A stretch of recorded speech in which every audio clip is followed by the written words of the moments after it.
Assalamualaikum warahmatullahi wabarakatuh, teman-teman pendengar channel Kisah Penuh Hikmah. Pada video kali ini, saya ingin mengisahkan kisah dari seorang pemuda yang gigih dalam mempertahankan keimanan di hadapan seorang penguasa yang cukup otoriter pada masanya. Kisah ini dikenal sebagai awal dari terjadinya peristiwa Ashabul Ukhdud. Ibnu Hisham berkata, Al-Ukhdud adalah lubang atau parit yang memanjang seperti anak sungai atau yang serupa dengannya. Ini terjadi di tanah Najran, yakni ketika sang raja serta penduduknya menyembah berhala.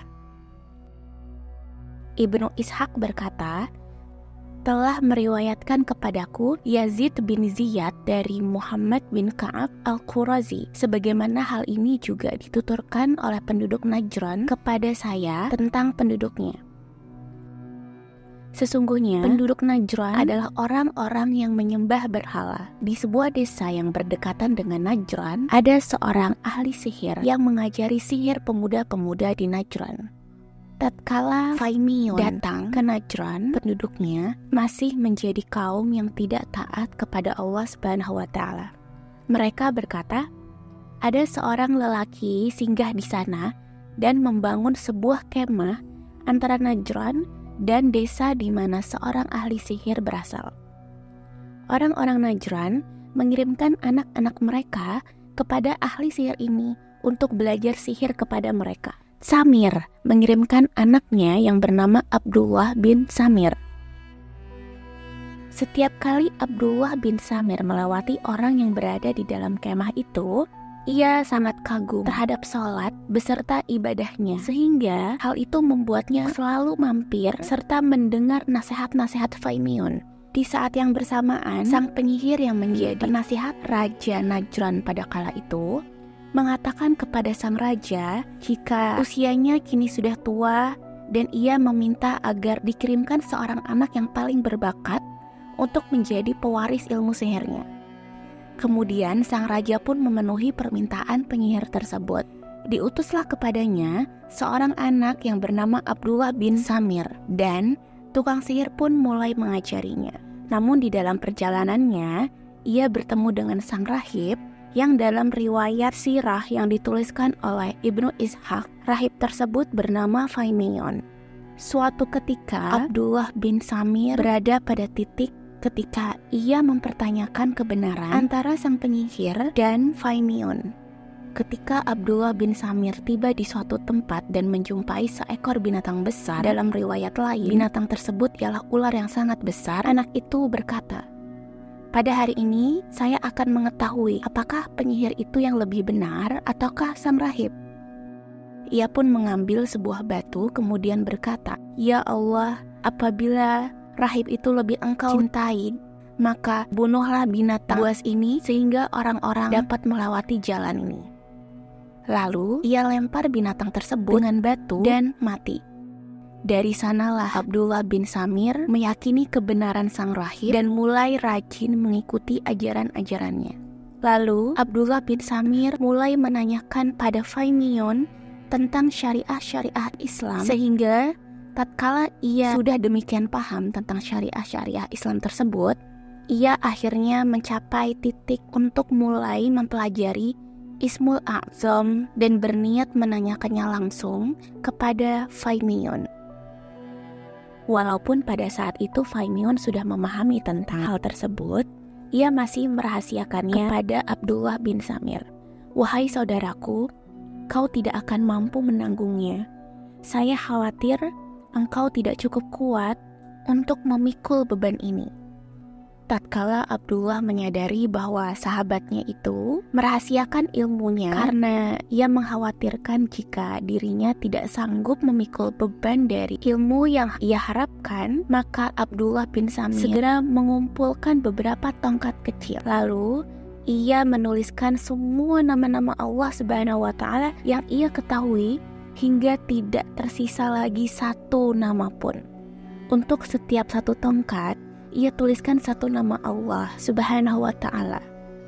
Tatkala ia telah selesai sempurna, lalu ia menyalakan api dan mulai melemparkan tongkat-tongkat tersebut satu persatu ke dalam api. Hingga akhirnya ia sampai pada nama teragung. Ketika tongkat dengan Ismul A'zam itu melayang setelah ia dilemparkan ke dalam api, maka Abdullah bin Samir pun mengambil tongkat itu dan datang kembali menemui Faimiun. Ia memberitahukan bahwa dirinya kini telah mengetahui Ismul A'zam yang selama ini dirahasiakan oleh Faimiun. Faimiun lalu bertanya, "Apa itu?" Abdullah bin Samir pun menjawab, "Ia adalah demikian." Faimiun pun terkejut. "Bagaimana cara engkau mengetahuinya?" Maka Abdullah bin Samir pun memberitahukan tentang apa yang ia lakukan. Faimiun menjawab, "Wahai saudaraku, engkau kini telah mendapatkannya. Maka jagalah ia atas dirimu saja. Walaupun saya berpikir engkau tidak akan melakukan itu." Sementara Samir, ayah Abdullah, tidak mengira anaknya telah masuk ke dalam Islam. Ia hanya menyangka bahwa anaknya kini telah melakukan sesuatu yang lain akibat dari hasil belajarnya bersama sang penyihir. Maka, setiap kali Abdullah bin Samir memasuki Najran dan ia bertemu dengan seorang yang sedang sakit, Abdullah bin Samir pun akan berkata, "Wahai hamba Allah, maukah engkau mentauhidkan Allah dan memasuki agama saya? Dan aku akan berdoa kepada Allah Subhanahu wa Ta'ala agar menyembuhkan penyakit yang engkau derita." Orang itu pun menjawab, "Ya." Maka ia pun mengesahkan Allah Subhanahu wa Ta'ala dan mulai masuk Islam.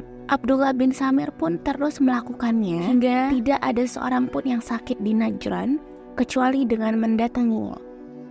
Di kemudian hari, Abdullah bin Samir dapat menyembuhkan banyak orang dari berbagai macam penyakit yang diderita.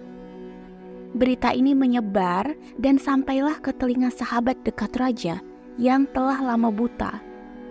Ia pun mendatangi pemuda tersebut dengan membawa banyak hadiah. Ia berkata kepada Abdullah bin Samir, "Ini semua dapat menjadi milikmu asalkan engkau dapat menyembuhkanku." Abdullah bin Samir pun menjawab, "Aku tidak dapat menyembuhkan seorang pun. Yang mampu menyembuhkannya hanyalah Allah Subhanahu wa Ta'ala. Jika engkau mau beriman kepada Allah Subhanahu wa Ta'ala, aku akan berdoa kepadanya agar engkau bisa disembuhkan," timpal anak tersebut. Sahabat raja yang buta itu lalu beriman kepada Allah Subhanahu wa Ta'ala dan akhirnya diberi kesembuhan. Lalu ia kemudian mendatangi raja dan duduk seperti biasanya. Raja pun bertanya heran, "Siapa yang menyembuhkan penglihatanmu?" "Yang menyembuhkanku adalah Robbiku," jawabnya. Raja pun kaget. "Apa engkau punya Tuhan selain aku?" "Tuhanku dan Tuhanmu itu sama, yaitu Allah Subhanahu wa Ta'ala." Raja itu pun mulai menindaknya dan terus menyiksanya sampai sahabatnya tersebut menyebutkan nama sang pemuda. Tiba giliran pemuda yang didatangkan. Ia pun sekali lagi diperintahkan dengan hal yang sama, "Kembalilah pada ajaran awal." Namun sang pemuda tadi tetap tegas menolaknya. Lalu pemuda itu diserahkan kepada pasukan raja. Raja berkata, "Pergilah kalian bersama pemuda ini ke gunung ini. Lalu dakilah gunung tersebut bersamanya. Jika kalian telah sampai di puncaknya, lalu ia mau kembali pada ajarannya, maka bebaskanlah ia. Jika tidak, lemparkanlah ia dari gunung tersebut." Pemuda tersebut kemudian berdoa, "Ya Allah, hindarkanlah aku dari tindakan mereka dengan kehendak-Mu." Tiba-tiba, gunung berguncang keras dan semua pasukan raja akhirnya jatuh. Pemuda itu lalu kembali menuju raja. Ketika sampai, raja berkata kepada sang pemuda, "Apa yang dilakukan teman-temanmu tadi?" Pemuda tersebut menjawab, "Allah Ta'ala telah menyelamatkanku dari tindakan mereka." Pemuda ini kemudian dibawa kembali bersama pasukan raja. Raja memerintahkan kepada pasukannya, "Pergilah kalian bersama pemuda ini dalam sebuah sampan menuju tengah lautan. Jika ia mau kembali pada ajarannya, maka bebaskanlah. Jika tidak, maka tenggelamkanlah dia." Mereka pun lantas pergi mengendarai sampan bersama pemuda ini. Pemuda ini pun kemudian berdoa, "Ya Allah, hindarkanlah aku dari tindakan mereka atas kehendak-Mu." Tiba-tiba sampan terbalik dan justru pasukan rajalah yang tenggelam. Pemuda itu kemudian kembali berjalan mendatangi sang raja. Ia pun berkata kepada pemuda itu, "Apa yang dilakukan teman-temanmu tadi?" "Allah Ta'ala lah yang telah mencegahku dari tindakan mereka," jawab Abdullah bin Samir. Ia lalu melanjutkan, "Demi Allah, sesungguhnya engkau tidak akan pernah sanggup untuk membunuhku hingga engkau mentauhidkan Allah.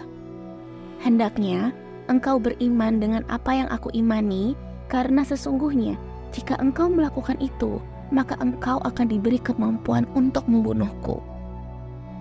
Kumpulkanlah rakyatmu di suatu bukit, lalu saliblah aku di atas sebuah pelepah.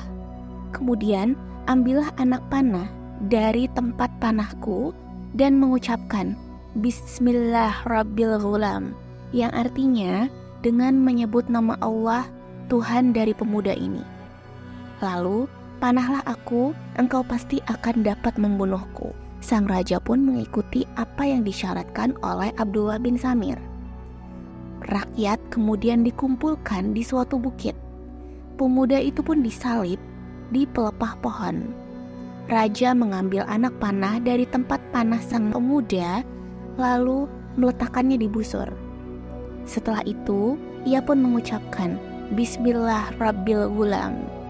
Anak panah pun meluncur mengenai pelipisnya. Secara refleks, pemuda tersebut memegang pelipisnya, tempat anak panah tersebut menancap, kemudian mati. Rakyat yang kebetulan berkumpul di situ lalu berkata, "Kami beriman kepada Allah Subhanahu wa Ta'ala, Tuhan pemuda tersebut." Dalam riwayat Ibnu Ishaq, peristiwa ini telah membuat penduduk Najran memeluk agama Abdullah bin Samir sesuai dengan ajaran Isa bin Maryam alaihi salam. Kemudian terjadi penyimpangan-penyimpangan sebagaimana penyimpangan sebelumnya. Dari sinilah sebenarnya asal-usul agama Nasrani di kota Najran. Ibnu Ishaq berkata, inilah apa yang dikatakan oleh Muhammad bin Ka'ab al-Qurazi dan sebagian dari penduduk Najran tentang Abdullah bin Samir. Kisah Ashabul Ukhdud ini sebenarnya ada berbagai macam versi. Wallahu alam di mana yang paling benar. Namun versi yang kali ini saya ambil ialah versi yang dituliskan oleh Ibnu Ishaq dalam Sirah Nabawiyah yang disyarahkan oleh Ibnu Hisham. Pada akhirnya, sang raja pun mati dan digantikan oleh penguasa yang bernama Zunuwas, seorang Yahudi. Nama aslinya adalah Zur'ah bin Taban As'ad al-Himyari. Ia mengajak masyarakat di Najran untuk memeluk agama Yahudi atau siap mati untuk dibunuh. Oleh Zunuwas, mereka dimasukkan ke dalam parit dan dibakarlah orang-orang tersebut hingga mereka semua mati. Jumlah dari masyarakat Najran yang dibunuh oleh Zunuwas mencapai sekitar 20.000 orang. Mayoritas mufasir menyebutkan riwayat ini telah diceritakan dalam surah Al-Buruj. Telah dibinasakan orang-orang yang membuat parit yang berapi dinyalakan dengan kayu bakar. Ketika mereka duduk di sekitarnya, sedang mereka menyaksikan apa yang mereka perbuat terhadap orang-orang yang beriman. Dan mereka tidak menyiksa orang-orang mukmin itu, melainkan karena orang-orang mukmin itu beriman kepada Allah Subhanahu wa Ta'ala yang Maha Perkasa lagi Maha Terpuji. Telah berkata kepada saya Abdullah bin Abi Bakar bin Muhammad bin Amr bin Hazm bahwa sesungguhnya ia telah mendapat kabar seseorang dari penduduk Najran yang hidup di zaman Umar bin Khattab. Ia menggali bekas reruntuhan bangunan-bangunan di Najran untuk sebuah keperluannya. Maka mereka pun mendapatkan Abdullah bin Samir berada di bawah reruntuhan itu dalam keadaan sedang duduk, sedang meletakkan tangannya pada bekas luka di kepalanya. Dan manakala tangan yang memegangnya itu ditarik, maka mengalirlah darah darinya, dan tatkala dilepas, maka tangan itu kembali pada posisinya semula dan menahan aliran darahnya. Sementara itu, tangannya tertulis, Rabbi Allah, Tuhanku adalah Allah. Maka ditulislah surat kepada Umar mengabarkan tentang peristiwa tersebut. Umar bin Khattab membalas surat mereka dan memerintahkan agar dibiarkan dalam posisi semula. Mereka pun menguburkannya dan mengembalikan dalam posisi semula. Demikianlah kisah Ashabul Ukhdud yang utamanya saya ambil dari Sirah Nabawiyah yang ditulis oleh Ibnu Ishaq yang disyarahkan oleh Ibnu Hisham. Terakhir, terima kasih karena telah mendengarkan kisah kali ini. Semoga apa yang disampaikan dapat menjadi pengingat bagi hati teman-teman dalam hal memperbaiki iman. Lebih dan kurangnya saya mohon maaf karena yang benar hanya datang dari Allah Subhanahu wa Ta'ala, sementara saya sebagai manusia adalah tempat dari segala salah. Sampai berjumpa di kisah berikutnya. Wassalamualaikum warahmatullahi wabarakatuh.